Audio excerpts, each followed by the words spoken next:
नमस्कार दोस्तों, जय श्री राधे कृष्णा। आप सभी का एक बार फिर से स्वागत है हमारे चैनल भूमिपुत्रा में। आज सुनते हैं गुरुवार व्रत की कथा। प्राचीन काल की बात है। किसी राज्य में एक बड़ा प्रतापी और दानी राजा राज करता था। वह हर गुरुवार को व्रत रखकर दीन दुखियों की मदद करके पुण्य प्राप्त करता था, परंतु ये बात उनकी रानी को अच्छी नहीं लगती थी। वह न तो व्रत करती थी और न ही दान पुण्य में विश्वास रखती थी। इतना ही नहीं, वह राजा को भी ऐसा करने से मना करती थी। एक समय की बात है, राजा शिकार खेलने के लिए वन गए। घर पर रानी और दासी थी। उसी समय गुरु बृहस्पति देव साधु का रूप धारण कर राजा के दरवाजे पर भिक्षा मांगने आए। साधु ने जब रानी से भिक्षा मांगी तो वह कहने लगी, हे साधु महाराज, मैं इस दान और पुण्य से तंग आ गई हूँ। आप कोई ऐसा उपाय बताएं जिससे कि सारा धन नष्ट हो जाए और मैं आराम से रह सकूं। इतना सुनकर बृहस्पति देव ने कहा, हे देवी, तुम बड़ी विचित्र हो। संतान और धन से कोई दुखी नहीं होता।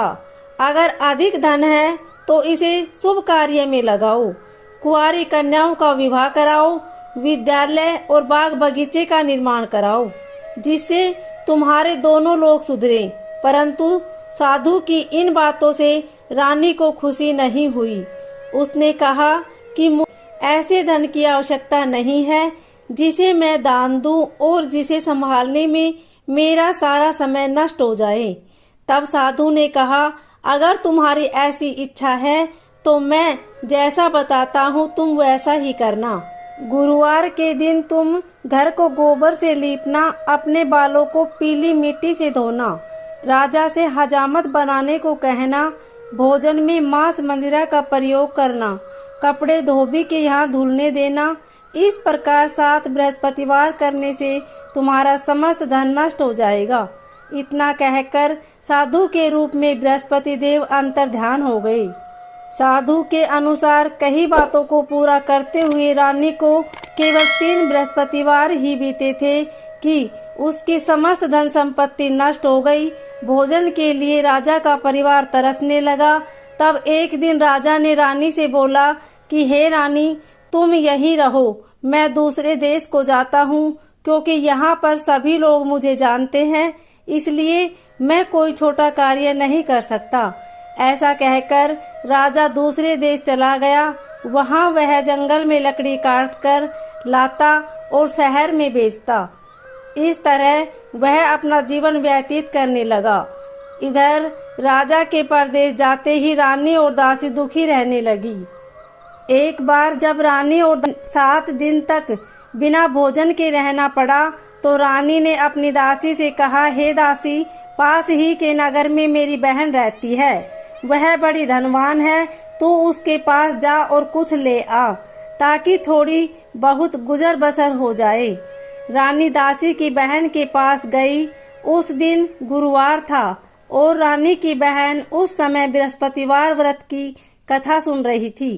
दासी ने रानी की बहन को अपनी रानी का संदेश दिया, लेकिन रानी की बड़ी बहन ने कोई उत्तर नहीं दिया। जब दासी को रानी की बहन से कोई उत्तर नहीं मिला तो वह बहुत दुखी हुई और उसे क्रोध भी आया। दासी ने वापस आकर रानी को सारी बात बता दी। ये सुनकर रानी ने अपने भाग्य को कोसा। उधर रानी की बहन ने सोचा कि मेरी बहन की दासी आई थी, परंतु मैं उससे नहीं बोली, इससे वह बहुत दुखी हुई होगी। कथा सुनकर और पूजा समाप्त करके वह अपनी बहन के घर आई और कहने लगी, हे बहन, मैं बृहस्पतिवार का व्रत कर रही थी। तुम्हारी दासी मेरे पास आई थी, परंतु जब तक कथा होती है तब तक न तो उठते हैं और न ही बोलते हैं, इसलिए मैं नहीं बोली। बताओ दासी क्यों आई थी? रानी बोली, बहन, तुमसे क्या छिपाऊं, हमारे घर में खाने तक को अनाज नहीं है। ऐसा कह रानी की आंखें भर आई। उसने दासी समेत पिछले 7 दिनों से भूखे रहने की पूरी बात अपनी बहन को बता दी। रानी की बहन बोली, देखो बहन, भगवान बृहस्पति देव सबकी मनोकामना को पूर्ण करते हैं। देखो शायद तुम्हारे घर में अनाज रखा हो। पहले तो रानी को विश्वास नहीं हुआ। वह बहन के आग्रह करने पर उसने अपनी दासी को अंदर भेजा तो उसे सचमुच अनाज से भरा एक घड़ा मिल गया। ये देखकर दासी को बड़ी हैरानी हुई। दासी रानी से कहने लगी, हे रानी, जब हमको भोजन नहीं मिलता तो हम व्रत ही तो करते, इसलिए क्यों न इनसे व्रत और कथा की विधि पूछ ली जाए ताकि हम भी व्रत कर सके।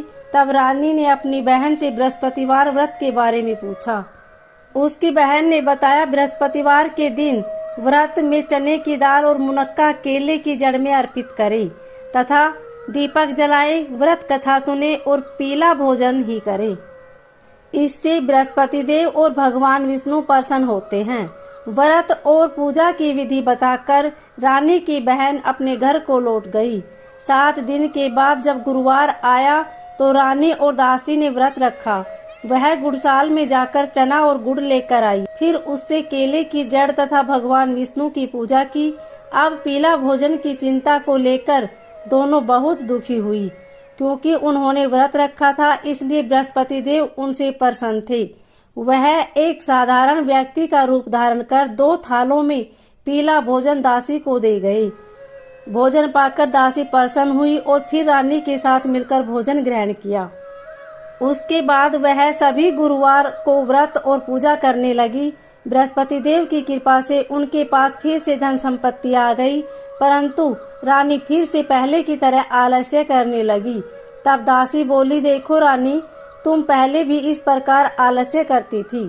तुम्हें धन रखने में कष्ट होता था, इस कारण सभी धन नष्ट हो गया और अब जब देव बृहस्पति की कृपा से धन मिला है तो तुम्हें फिर से आलस्य होने लगा है।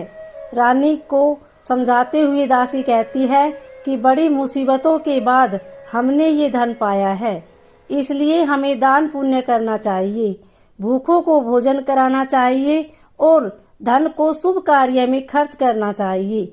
इससे तुम्हारे कुल का यश बढ़ेगा, स्वर्ग की प्राप्ति और पितृ प्रसन्न होंगे। दासी की बात मानकर रानी अपना धन शुभ कार्य में खर्च करने लगी। इससे पूरे नगर में उसका यश बढ़ने लगा। बृहस्पतिवार व्रत कथा के बाद श्रद्धा के साथ आरती की जानी चाहिए। उसके बाद प्रसाद बांटकर उसे ग्रहण करना चाहिए। दोस्तों, कथा अच्छी लगी हो तो वीडियो को लाइक जरूर करें और साथ ही हमारे चैनल को सब्सक्राइब करना ना भूलें। धन्यवाद। ओम नमो भगवते वासुदेवाय।